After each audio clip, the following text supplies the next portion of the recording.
We're ready for the start. They're off.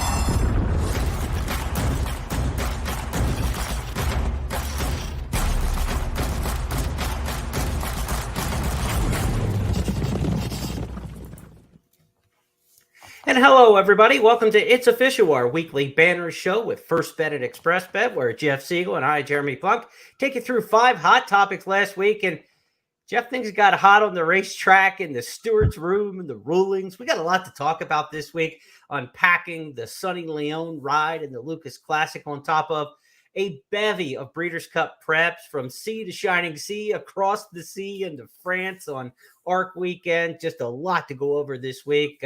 Really fun times. You know, I like to live in the past sometimes because I have a long past.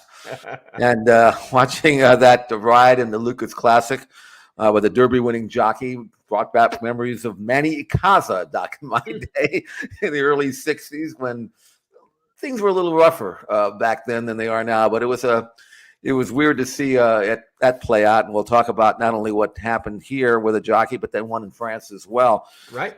But also, you know, we're looking at performances as we get closer to the Breeders' Cup, trying to figure out who the main players are going to be, who the favorites are going to be, who might be overlooked and might have a chance, and trying to figure out, you know, what Flightline is going to be facing in the Classic as he tries to finish out, I think, what will be his final career start in the Classic, and trying to evaluate some of the races last week that will supply the competition. Yeah. So all in all, it was a very busy and eventful and informative weekend, and pretty profitable as well, thanks to my friend Defunded.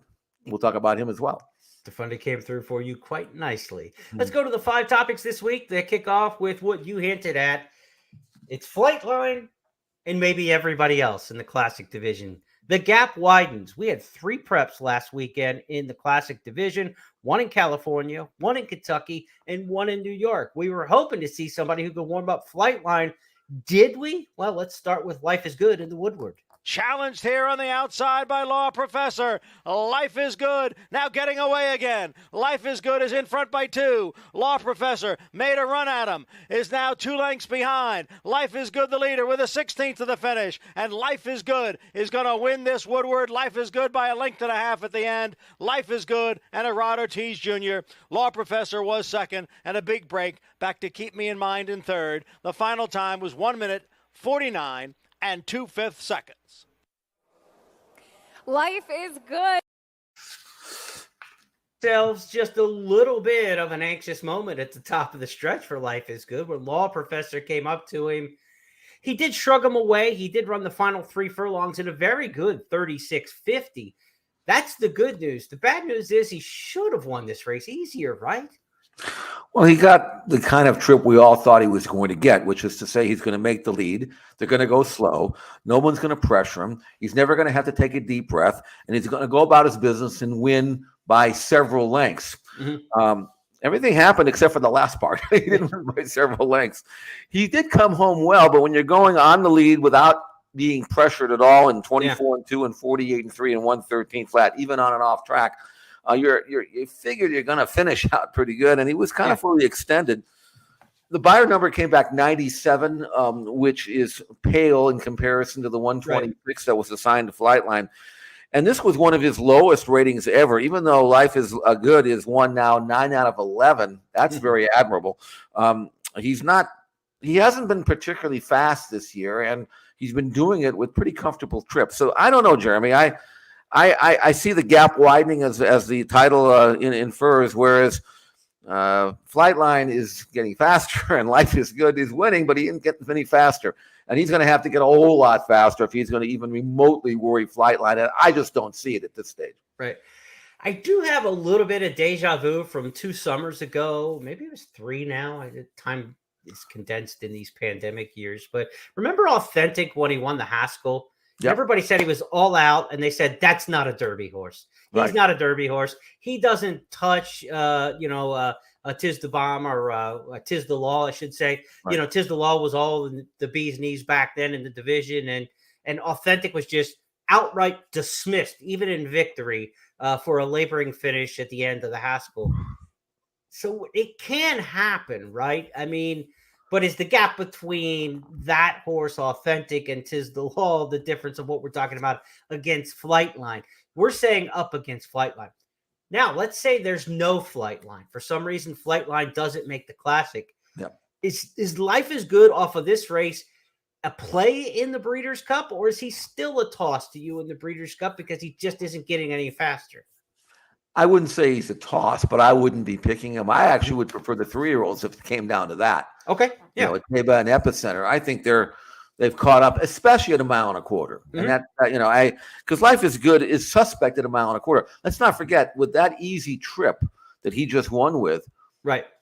that was only a mile and that was a mile and an eighth. Yeah. Right. So that was not a mile and a quarter. So to me, I'm thinking, what's an extra furlong going to do? It's not going to help, I wouldn't think. It's not going to help, correct. Especially when you've got 2 horses, 3-year-olds who are already faster on numbers and theoretically will get better, that both look like a mile and a quarter will be just as easy for them as anything. Epicenter certainly proved that in the Travers. And Teba, the way he won his last race in Pennsylvania, I don't think a mile and a quarter is going to be stopping him. So, no, I don't even see Life is Good finishing second or third in the Classic based on this or any other race that he's run in this year. He just isn't getting any better. And I know after the race they figure, okay, well, Life is Good is going to go to the front. He's going to go to the front, and Flightline's going to have to stalk him. I don't think the Flightline people are that concerned at this stage. Go ahead, give us a target, and then we'll just go for the first mile. Right, and then we'll just use you as you, because watching Flightline not only run but work. He's just as happy sitting second or third anywhere you want him to be. He's not going to get caught up in any kind of speed duel. Now, Life is Good. I'll give him this, though. He does find more usually. I mean, you don't blow past him. He doesn't, you don't have to hold your breath and hoping that he's going to hang on. But given who's going to be sitting behind him, not to mention the 3-year-olds will be finishing as well. I still like your idea from a week or two ago when they should just freshen him up, crank him up, and try to win the sprint. Because going into his stallion career, if he can show that not only can he win a race at a 9 furlongs, but also a Classic race, a Grade 1 way sprinting, that would be, it's a lot better than losing, and getting your head jerked off. People like fast horses, right? I mean, people like fast horses in this breeding world. So. I would, I mean, that's me, So, but they think that would be kind of conceding defeat, I guess, if they did not run. You know something? If I think I'm going to lose, I'll be happy to concede defeat and go somewhere else. Well, so, there's always the mystery cough or the mystery spike. Oh for sure. That can come between. That's another thing we do. Either go to the sprint or fake an injury. One of the two. This is what we've come to. Yes, it has. Well, there's a lot of money involved here, so you got to pull out all the stops, do what you need to do, right? All right, so Life is Good did not check the box in Can I Warm Up Flightline with his performance. Let's go to the awesome again at Santa Anita, where Bob Baffert had the Dubai World Cup winner in their Country Grammar. He also had the horse Jeff Siegel said as the handicapper, I don't like anybody, just put him on the lead. His name was Defunded. Stretch, Defunded trying to battle back, and Country Grammar 3 off the pace with a furlong left to go. Defunded digging down deep, trying to turn away, slow down Andy. He's back in front, a length and a half. Country Grammar grinding away on the outside. Defunded 2-length lead close to home, and it will be Defunded under Edwin Maldonado, making every pole a winning one. Country. Oh, Edwin Maldonado with the winning ride there on Defunded. He did exactly what you said, Jeff, is you probably, reflecting to your times as an owner, you're in the paddock and you got your jock there. And before you give them those last minute instructions, they probably don't want to hear. You would have told your jock in that race, just go to the front, right? And it worked out. I would also tell, if I'm Bob Baffert, I would say, Defunded, you go to the front, and the other speed horse in the race, High Connection and Abel Cedillo, you take back to last, which is what he did. I thought one of the reasons why I like Defunded in the race, I thought he was going to scratch the other quote-unquote speed horse. Yeah. Well, they virtually did by yanking him back and not allowing him to bother Defunded. And when Defunded made the lead, he went pretty quick, 22-3, 46-3, but that's his best weapon, really. Yeah. He's coming out of sprint. So once he made the lead, I felt at least the strategy being employed would give him his best chance. And then you had a lack of closers in the race because the so-called closers, Country Grammar, Express Train, Royal Ship, we talked about them last week and we were speculating because they had not been impressive in their workouts at all. Right. that they were over the top, and boy, were they ever. Even Bob Baffert admitted that Country Grammar is a tired horse and probably won't run in the Breeders' Cup, and neither will Defunded, even though he's got a win in your ring, because the 99 buyer number is not going to get it, and that's just the way it is. And maybe the Clark or one of those other races, but right, or something. I don't know where he would go. I don't think he can go to Kentucky. But bottom line is that this race can be a very important race on the road to the Breeders' Cup. But I don't see a starter in the race based on that result. Yeah, the Awesome Again has had a big impact on the Breeders' Cup in many years, but this one does not appear to be, because the A-lister from California sat this one out, right? I mean, this is the spot where Flightline, had he needed another race, or if he is a more durable type horse who runs often, would have taken from the Pacific Classic. This race is the springboard into Keeneland's Breeders' Cup, and instead he'll just train up to the race. And with Flightline out, the mice were there to play, but they didn't get enough cheese, Jeff. I don't think there's enough there. Again, so 2 down in the Breeders' Cup Classic division without finding a horse to warm up Flightline. We said there was also a prep in Kentucky, the Wayne Lucas Classic at Churchill Downs. We had the Kentucky Derby winner Rich Strike in there. We had Hot Rod Charlie. We had Happy Saver, a really good field. Art Collector coming off a win in the Charlestown Classic, probably the sexiest race of the weekend in terms of interest and potential horses in there. Let's see how the Lucas Classic shook out. Happy Saver, as usual, is coming with a run, and here comes the Derby winner. 1 furlong to go. Hot Rod Charlie has to dig in, but Rich Strike has swept to the lead. It's Rich Strike in front. Hot Rod Charlie fights with him to the wire. Rich Strike and Hot Rod Charlie desperately close. Oh, it's a photo. At the 16th pole, we're all saying, I guess this horse isn't a fluke, right? I mean, Rich Strike, the 80-1 Kentucky Derby winner, back to Churchill, whether he's a horse for course or a better horse than most people thought. He ran his race. Let's leave the ride aside for now. Hot Rod Charlie, though, a horse who has been the bridesmaid many times, right? He hasn't been he's been in a lot of tussles, but he doesn't necessarily get the nose down and win them often. Showed a lot of guts in here. So a good performance on the top end, or something that left you wanting to see more? No, it was good. I mean, it's got the best buyer number of the 3 races, the 101, but that's still, far removed from what is going to be needed to even remotely challenge Flightline. I mean, based on the buyer numbers accomplished by the winners, not only in this weekend, but then going back to Flightline. I mean, Flightline is still 10, 12 lengths better than them all. That's not even trying. I mean, we haven't even seen him all out yet. So, but Hot Rod Charlie, it was good to see him win one. At the 8th pole, I was kind of cursing him, saying, "Oh, he's going to run second again," Right. And but he showed some moxie to come back and beat Rich Strike.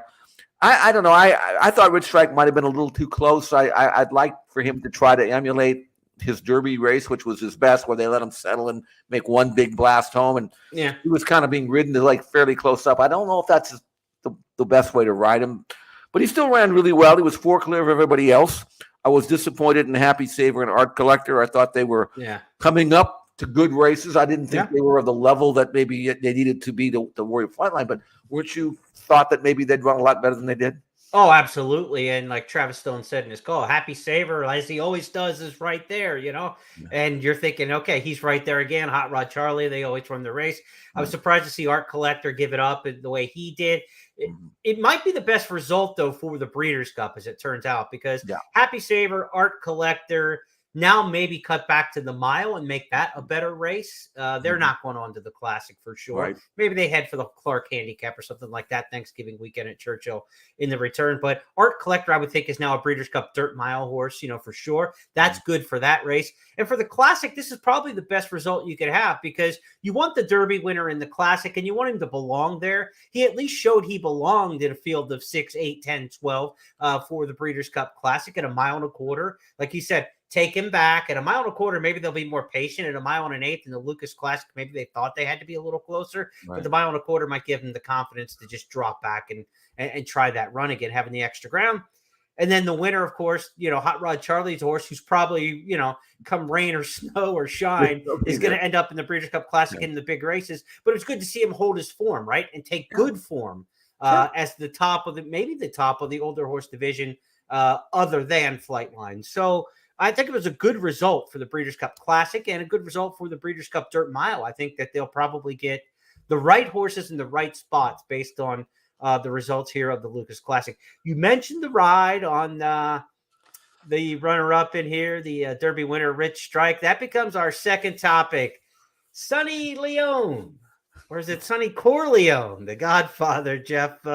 This was not the celebratory ride we saw from Sonny Leone when they won the Kentucky Derby earlier this year, and everybody said, "Wow, how did he pull that PlayStation move? You know, kind of zip zapping around the horses like a video game, and with that blimp shot." This was a different ball game for Sonny Leone. Well, let's watch the stretch run here from the Lucas Classic. And the lean from Sonny Leone into Hot Rod Charlie and Tyler Gaffleone, this was something to behold, Jeff. I'll tell you what, this kind of race riding existed way back when the Godfather was ruling everybody back in the 30s and the 40s, when they didn't quite have the views that we get here. And I'm sure there was a lot of rough riding back in the day there. And Sonny Leone, or Leon, or Corleone, and however you want to refer to him, this was a throwback to different times. You don't get away with this kind of stuff anymore, and I'm not even sure why. Maybe I do. He was thinking that maybe the other horse was coming back, and that would help impede his re-rally, but what is he thinking? Does he really think these things go unnoticed? You know, I mean, no one's going to notice it. No one's going to see it. I mean, there are blimp shots. There's all kinds of head-on shots. There's drones flying, drone shots. You can't get away with this. And then he says, "Well, the saddle slipped." Yeah, it did slip. He's right, but it slipped only because he was giving the other guy an elbow in the ribs. You know, so I mean. I like the look from the winner here. I mean, if you could caption this on the internet, I believe WTF, what the blank is kind of what the writer's saying here as they come to the wire, Hot Rod Charlie. And all that, Jeff, went for naught, right? I mean, you didn't even win the race. I mean, you threw the WWE at them, and it still didn't work. You still got counted out of the ring and disqualified. 15-day suspension for Sonny Leone for this ride, handed down by the stewards in Kentucky. He's going to serve it beginning this Sunday, and it'll run towards the end of the month then, so he'd be back for a potential Breeders' Cup ride. But it begs the question, does he get the Breeders' Cup ride back? I mean, Eric Reed is more of a mom-and-pop operation. Sonny's been his guy. He's blue-collar roots, blue-collar jock. He got him a Kentucky Derby winner. Does the owner, stick with Sonny? This is going to question a little bit of loyalty, because after that ride and the position they put them in, is that what you want back for a $6 million race in the Breeders' Cup? Or do you go now to the bullpen and call on some big right-hander there, who can deliver in a big money race? This is a very interesting question for them moving forward. Well, here's how I feel. I mean, loyalty works both ways, and I've never. I've had jocks jump off horses of mine to ride better horses, and I don't begrudge them for that. That's their job, But then I have a job too, and if I think I can get a better rider, I'm gonna get him. Yeah. I don't know who would be available. I'm sure there are a few that will be, but I'm not even sure how good a rider he really is. I don't watch him day in and day out. I just don't. I did not care for his ride in this race. That may have been due to maybe the instructions. Maybe he was riding to those instructions. I wanted him to take back, make one run, and get what you can. He might have finished a lot better and not kind of hung the last part if he had. Who knows? But that was inexcusable. I notice sometimes I see jockeys get dazed and they cause a foul, and you can really tell that they're trying to win. They're not doing it purposely. They're a little careless, or maybe things come up in a race that maybe they can't even control. Maybe the horse does it. But this was premeditated, pretty much. Yeah. I mean, he didn't do that. I mean, he he resorted to a tactic that I'm quite sure he's used before. Let's put it that way. Right. Yeah, there have been some of the careless riding suspensions there. And we're not picking on the little guy here, quote unquote. I mean, Sonny's riding at Gulfstream Park here during the non-championship meet in the summer. A lot of mounts in Ohio over the years for Eric Reed. And I think that's kind of where they made their connection together on the Ohio circuit, obviously small time. We're not piling on the little guy here. We have called out Irad Ortiz for some of the same tactics on this very program earlier this summer when that was in the news. I mean, I'd like to think we're fair in that regard, that if we see something, you call out what you think needs to be called out. And for the 15-day suspension for Leone from Kentucky, look, we're light on suspensions here in the U.S., but one of the reasons why there was, I think, swift action and had to be done, because there was precedent set just a few days prior to this across the pond, where Christophe Soumillon, as you see in some of the replays here from Sky Sports, champion jockey, the Belgian rider who's champion jockey in Europe, pulled the same thing. I mean, he went out through the elbow in and dropped a rider in a race. He ended up, Jeff, with a 60-day suspension for this incident here. And again, it's fresh on everybody's mind, right? And in this world we live in now, things are instant and things are worldwide and national right away, right? There are no local stories anymore. So when this happens overseas, it's a world story. We all know about it. Horse racing is a small insular family of fans and fanatics to start with. So that is known by everybody. There's an incident for it. It'd be like deflating a football right after the deflate gate with Tom Brady, right? I mean, okay, the second person who does it's definitely going to get nailed too. So that the fact that the Soumillon thing had just happened, there's no way Leone's going to get away with this without something coming down. Now, we can make the argument 15 versus 60, the suspensions. I think they have a little more clout politically in the European racing game, and so their suspensions can stick longer. I don't think we have the clout with our racing commissions here in the U.S. to avoid arbitration, lawsuits, things like that, bringing in somebody else, not arbitration, but, bringing in a third party to look over a suit or something like that. Right. Because if it's a 60-day suspension, they're much more likely to fight it, right? Yeah. And so we give lighter suspensions in the U.S. to avoid litigation. That's why it's done. It's not because people want to see wrecks on the racetrack and we're willy-nilly here and we want to slap people on the wrist because we don't want anything bad to happen. People, you've got to understand, the reason the game gives away lousy suspensions in every state in America is because they can't afford to adhere them in the court system. That's the bottom line. It would be far too expensive for racing commissions to have to fight every single suit. So they give a suspension that the other person, the egregious person, will accept. And I think that's what you're looking at here. 15-day suspension, you notice, Jeff, it got accepted within 24 hours. 60 days, I think they think about it, and maybe they're starting to call attorneys. No, I think you're right about that. I also think there was a spill involved in the Soumillon situation. There wasn't here. Maybe that has something to do with it. Sure. So regardless, getting back to the point of what you brought up, do you ride this jock back now in the Classic? I don't know. Maybe he will be allowed to ride back. Maybe they'll go for a better rider. I'm sure there are many riders who quote unquote have more experience in big races than Leone does. So I don't know what's going to happen, but hopefully something good will happen that this jock and several others who are inclined to ride that way will pay attention. But if you're only going to get 15 days, it's probably not going to stop many from doing it again. Right. Rick Dawson, the owner there, we'll see what his decision is. My gut tells me they stay with them. The Derby's the Derby. The guy won it for you, and he's trying to win here, right? So actually, he cements himself in your camp that he's got your back, trying to win a race for you at all costs. Let's go to our third topic this week on the big board here on It's Official. We're talking babies because it's 4 weeks out from the Breeders' Cup this weekend. Last weekend, we were at the 5-week out mark, and we had stakes races all around the country for the 2-year-olds, especially in New York.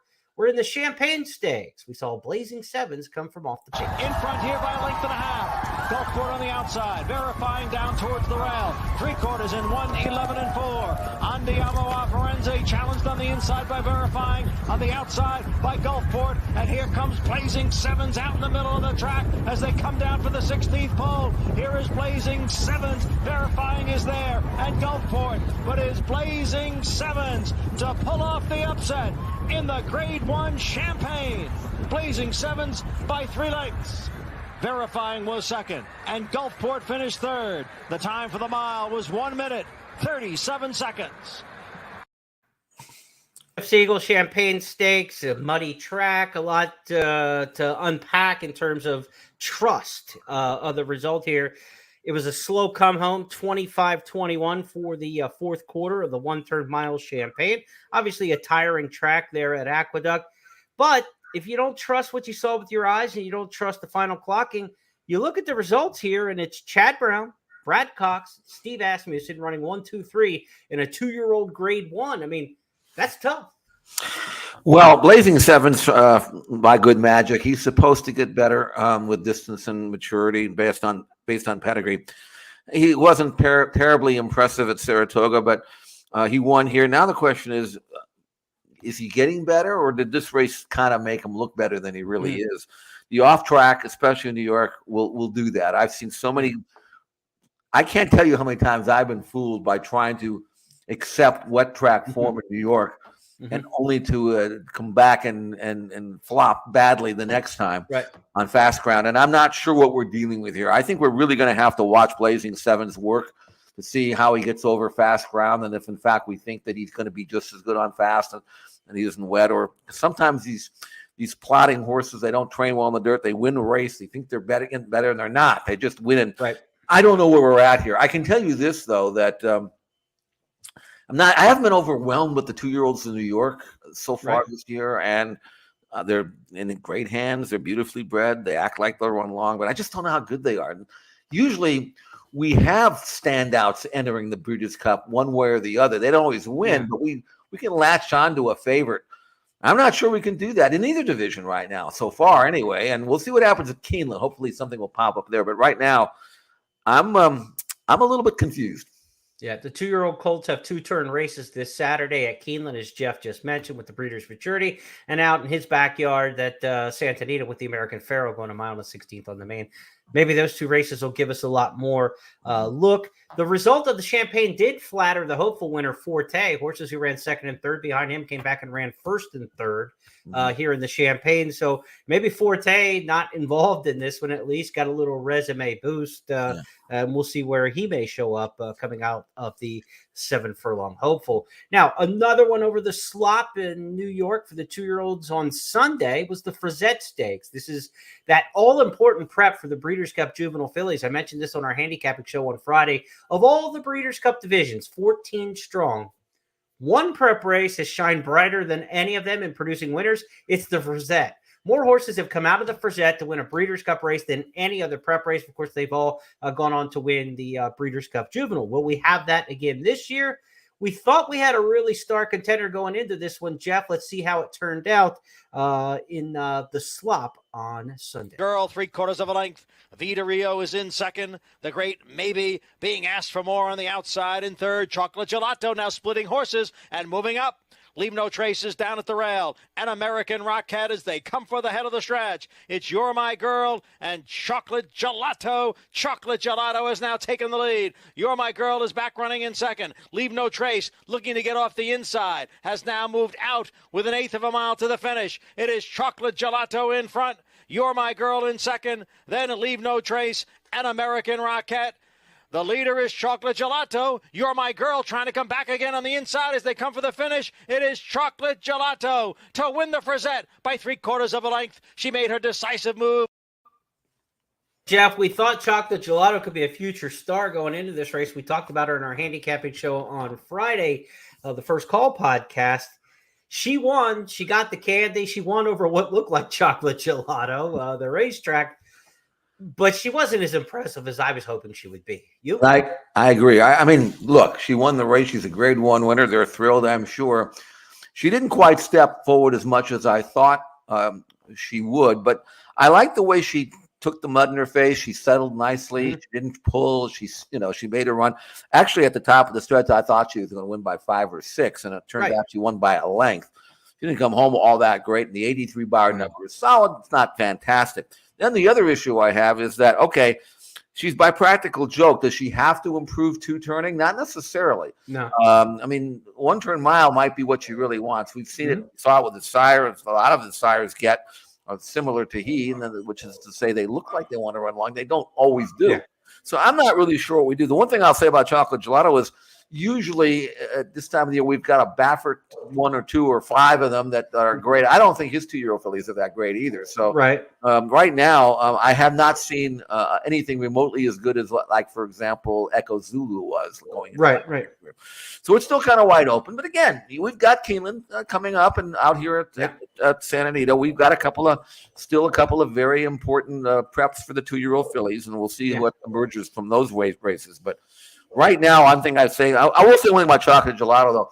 I'm not concerned about the wet track flattering her, because I saw her run on fast ground, Saratoga, and she actually looked more comfortable on the fast than she did in the mud. So for all I know, this track hindered her rather than helped her.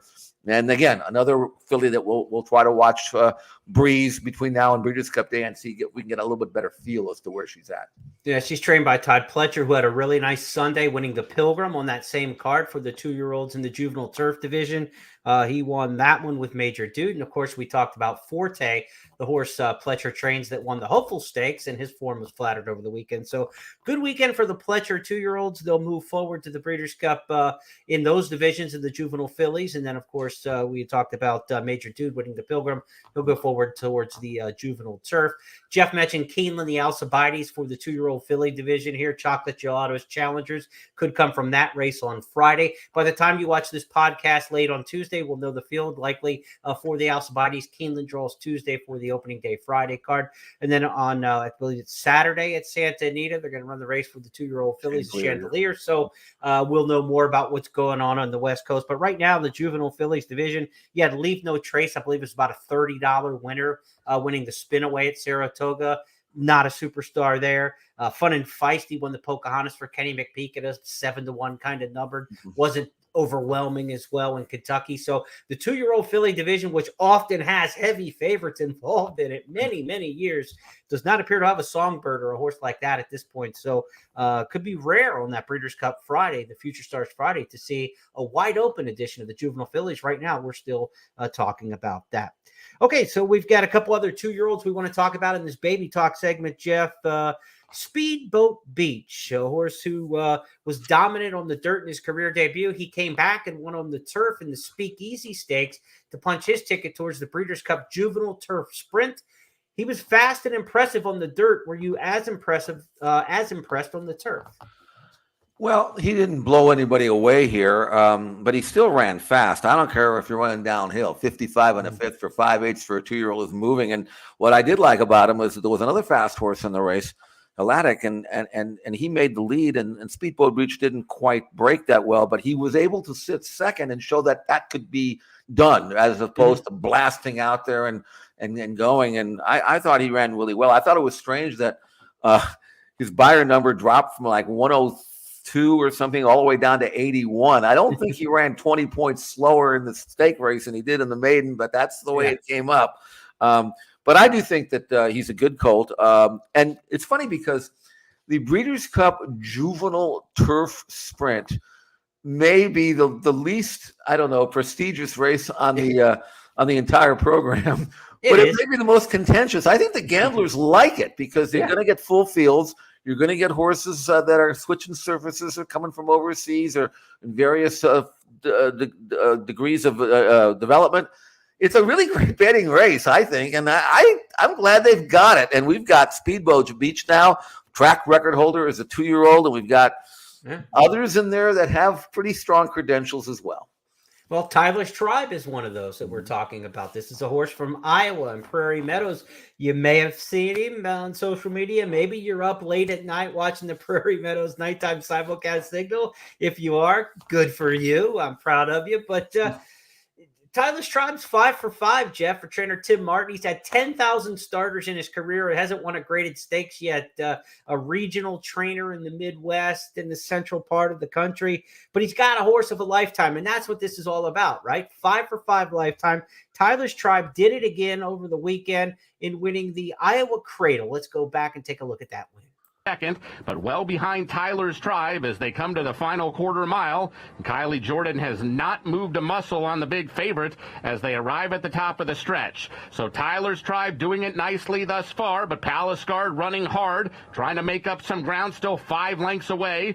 Big Luke is moved into third from the back of the pack, but it's all Tyler's Tribe. Tyler's Tribe just cantering past the 16th pole. He's a 6-length winner of the Iowa Cradle. Very tight for place and show there between Tyler's Tribe. I mean, look, he's a feel-good story. He's named for a young man who's dealing with some health issues, and this is kind of one of those cause horses, right? He's got a cause behind him, so there's going to be a lot of sentiment for a horse like this. He'll be trying the turf for the first time. He's been all sprints to this point, and so do you want to go and go in the Breeders' Cup Juvenile? Too tough there. But they tried the Juvenile Turf Sprint. They say that's where they're going to point. I sure hope the selection committee puts him in the field. That's going to be a consideration. But the 5 for 5, I think, should speak to that. But, that race will oversubscribe for sure. And I really do hope the selection committee gives this horse a shot, because this is kind of what the Breeders' Cup's about. It's about bringing everybody together and let's see who's best. It's like the all-star game, and this horse is in that part of the country, the best of the best. I hope he gets one of the 12 spots in the starting gate. I think the Juvenile Turf Sprint is restricted to 12. So hopefully he can get himself in the gate. Well, one of the things about Tyler's Tribe is if you want to state your case, he's actually, although he's probably not beating anybody, he's pretty fast on numbers, and I think will help boost his stock. He earned an 89 buyer number here, 8 points better than what Speedboat Beach earned in his race, for whatever that's worth. Probably nothing. But I mean, it's still a talking point when you've won 5 races and you're not winning with buyers in the 60s. You're probably pretty good. Yeah. And I know that the trainer was talking about figuring out whether it would be better for him to run 5/8 on the grass against horses that are maybe just as fast as him, if not more, or try the Juvenile, stretch him out, put him on the lead, which he certainly will be on the lead. Short stretch, going 1 mile and 1/16. That's true. Maybe he gets loose in the lead. I always say that the best time to get out sprinter stretching out is the first time he tries it. And whether or not he can go this far, he's by a really good sprinter, Sharp Azteca. I don't know. They said they wanted to try to have him gallop out past the wire in this race, and to see if they would get some kind of clue as to whether he would go long. They didn't gallop out all that great, but maybe the horse knew the race was over. You can't always go that way, So it's interesting. They've got choices here, right. But I just hope I want to see him run. I mean, I want him to get in. Yeah, it's going to be really fun. You don't get too many of these off the wall type horses that run in these races that you really think they have a chance. This one might have a chance, really. You just don't know, especially, going 5.5. So anyway, I'd like to see him in the big leagues, and he'll get his chance. Tyler's Tribe, a really interesting story and a very, very good sprinter. It's like the 2004 Sports Illustrated cover. Smarty Jones, the horse from the wrong side of the tracks. Right? I mean, that's what we want to see. What side of the tracks do you live on in Pennsylvania? Just out of curiosity. I'm on the wrong side of the tracks. I've been on the wrong side of the track. Oh, the wrong side my whole life. Let's go to topic number 4 and get ourselves over to Europe for some Breeders' Cup bits that we saw. There were a ton of win-in-your-in races in France last weekend. The Arc de Triomphe, of course, was the big one. Alpinista won that. Not headed here for the Breeders' Cup. Connections say that the Arc winner is going to head to the Japan Cup for one final shot. But we could get ourselves a couple horses who ran overseas in France last week come back, including the winner of the Prix de l'Abbaye. This is a 2-year-old filly. Look for the shadow roll on the far right. It's the Platinum Queen. Extreme left. The Platinum Queen in the light blue jackets on the right of your picture from Coeur de Pierre Mosolito. White Lavender closing very strongly towards the leaders as well. The Platinum Queen has the advantage. White Lavender is the challenger. Pondos is back 5th at the moment.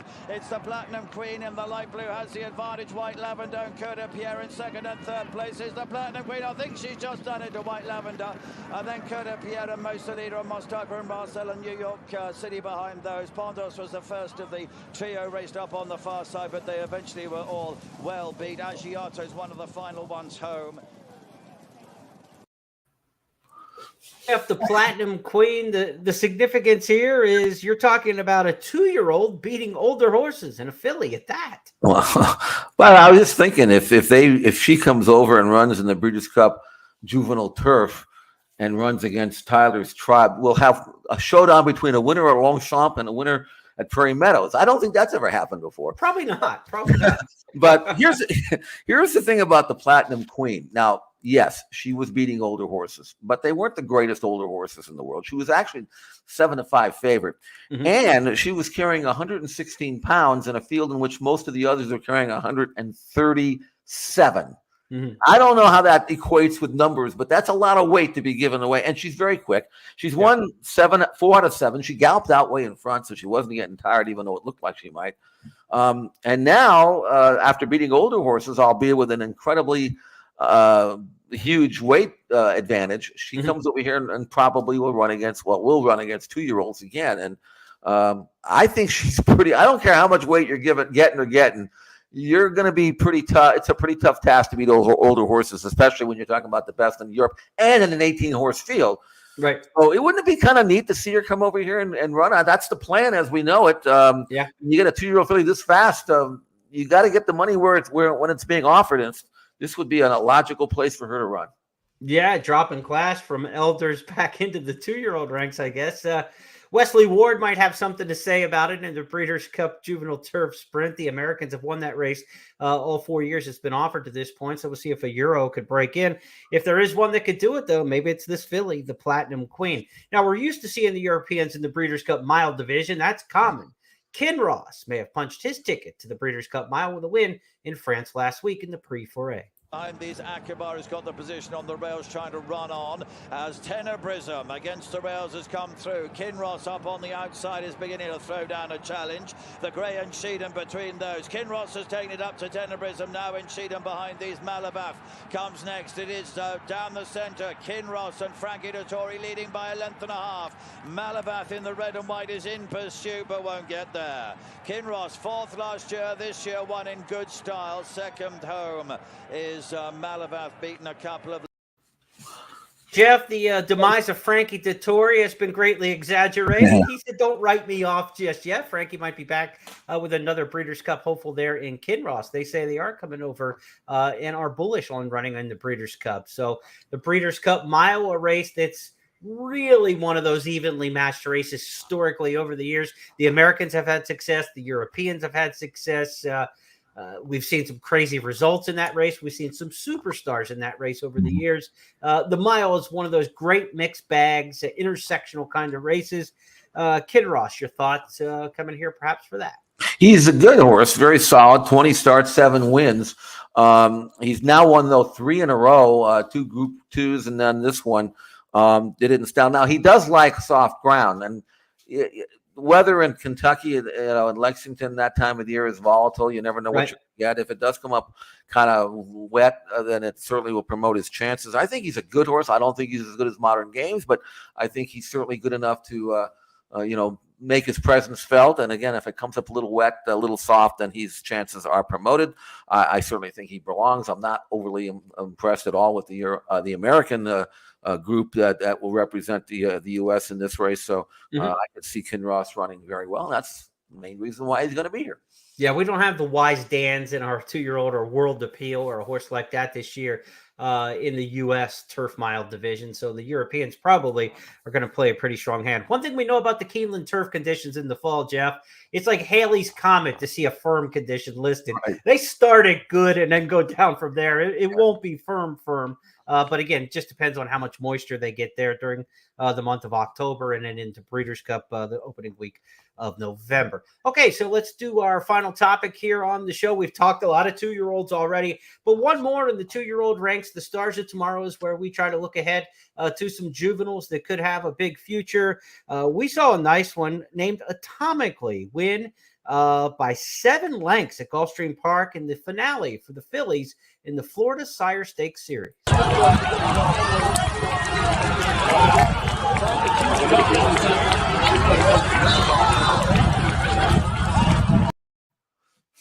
trackside view there, courtesy of Gulfstream Park, Jeff. And this was one I liked. I thought Atomically could win this race from the favorite who had won the first two legs of the series. And, Lynx was 4-5 and was left second best in here. Sometimes visual handicapping will do you some good because Lynx was a horse who just didn't look like she was finishing up quite as well. Now they go longer in distance. You get a fresh face in there, and sometimes that works out for you in 2-year-old handicapping.